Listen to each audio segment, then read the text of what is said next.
সীমিত আয়ের মানুষের কাছে কদর বাড়ছে তুলনামূলক নিম্নমানের পেঁয়াজের। রাজধানীর ১১ নম্বর আড়ত থেকে মানহীন পচা পেঁয়াজ চলে যাচ্ছে বিভিন্ন খুচরা বাজারে, যা মিলছে ৪০ থেকে ৬০ টাকায়। অভিযোগ আছে, আমদানি করা পেঁয়াজ গোপনে মজুদ রেখে বাজার অস্থিতিশীল করে রেখেছে একটি চক্র। এদের বিরুদ্ধে ব্যবস্থা না নিয়ে থিতু হবে না বাজার। সুরাইয়া মুনির রিপোর্ট। মিরপুর ১১ নম্বর পেঁয়াজের আড়ত। এখানে শুকানো হচ্ছে মানহীন পচা পেঁয়াজ।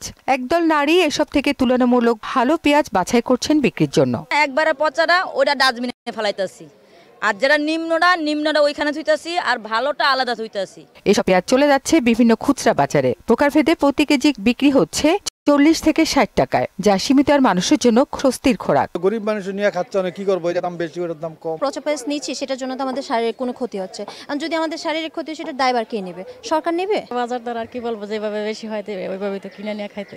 পেঁয়াজের দাম, এইটা দাম, ওইটা দাম, সবার তো দামই বাড়ছে। দাম তো কম কোন জায়গা থেকে আমরা দেখছি না। বর্তমানে ভালো মানের পেঁয়াজের দাম ১৫০ ছাড়িয়েছে। অভিযোগ আছে, আমদানি করা পেঁয়াজ মজুত করে বাজারে কৃত্রিম সংকট সৃষ্টি করছে একটি চক্র। গাড়ির মাল ওই জায়গাতে ঠিকই ভালো মাল পাঠায়, কোনো রাস্তা রাখা দেয় বা কোনো চিপা পাস জায়গা পাইলে আটকে রেখে দেয়, তেল পাড়া রেখে রেখে দেয়। যদি একটু দাম বাড়াইতে পারে তাহলে গাড়ি ঢুকায়, জায়গা আটকে রাখে। আড়তদাররা বলছেন, বন্যার কারণে ইন্দোনেশিয়া, মিয়ানমার ও ভারতীয় পেঁয়াজের কিছু চালান ক্ষতিগ্রস্ত হয়েছে। সেসবই এখন কম দামে বিক্রি করা হচ্ছে। পানিতে পেঁয়াজ ভিজার কারণে পেঁয়াজ টিকসই হচ্ছে না।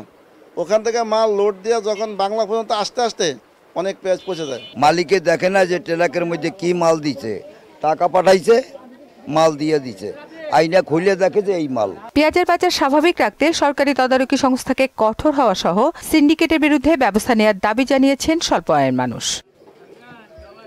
সুরাইয়া মুন্নি, মোহনা সংবাদ, ঢাকা।